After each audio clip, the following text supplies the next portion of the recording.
Now we're going to talk about the new game Gigantic. It looks like an incredible animated film, but it is much more than a pretty face. And talking of pretty faces, joining us from the game studio Motiga, I have Forrest Thor Reynard and Carter McBee, who doesn't yet have an Avengers nickname, but I'm thinking Captain America. Captain America? What an intro. All right. There you go. So gentlemen, Gigantic's it's a free-to-play shooter MOBA. Give us an overview of the game and what you've been shown this week at E3. Yeah, so the game is 5-on-5 PvP action. So it's fast-paced, quick, fluid movement. It's all about PvP and killing people. All right, Forrest, I want to talk about creatures, right? These are like NPC, escort, helper characters. Tell me how the creatures factor into Gigantic. Nice. When you think of the MOBA genre, rather, you think of towers. You think of that defensive spot on the map. However, our creature system is very, very modular. Whatever happens in the match you kind of make up for it. Let's say you don't have a healer in your team comp. Well, go ahead and run to that point on the map. Let's go ahead and summon a bloomer. Next thing you know, bam, you got those heals. All right. And how do you level up those creatures? How do they go from being wee babies up into grown adults? Yeah, so when you first summon a creature, it's a baby version.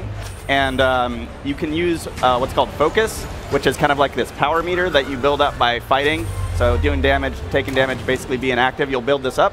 And then once you have at least one charge of it, you can go upgrade a creature from a baby to an adult. So you go onto the point, you spend your Focus ability, it plops down the new fully formed adult creature. All right. Now, you're calling it a shooter MOBA, right? But you don't have to be an expert shooter fan to enjoy Gigantic, right? There's a range of different abilities and playstyles here, yeah? Yeah, indeed. So part of expanding into the MOBA genre, we wanted to get it for everybody. Now, a big part of that is having an RTS feel to it, maybe a little bit of shooter focus to it. Yeah. Whatever character you kind of want to go into, you kind of make it your own. And whether you're a shooter fan, an RTS fan, there's a little bit of something for everybody out there. And I think that's what makes Gigantic so special. Nice. And I want to talk about the Guardian as well, right? Because I love this concept of you're protecting your Guardian, you need to take out the other team's Guardian. They're like mobile bases, right? Is that a good way of putting it?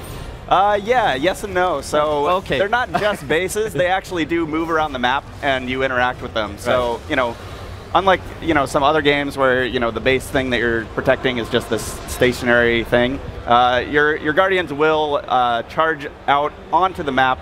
They'll actually rampage across the map once they're fully powered and knock over the enemy Guardian. So it's almost like another teammate, but a big, giant teammate. Bases that can bite your head. Yeah. All right, fine. So just quickly on Windows 10 and Xbox, that barrier seems to be crumbling down. How are you dealing with that in Gigantic? It does. At the end of the day, it's all about the community. And to me, more gamers, bigger community, and that's what it's all about. You know, we're not going to make you play with the kind of community that you want to. It's going to be all about choice. And it's all about choice for us here at Gigantic, whether you want to play with the PC or the Xbox. At the end of the day, it's a bigger community and a better game. Beta coming in August. When can we get that? Yeah, beta's coming in August. Beta's coming in August, everyone. Thanks so much to Forrest Thor Reynard and Carter McBee.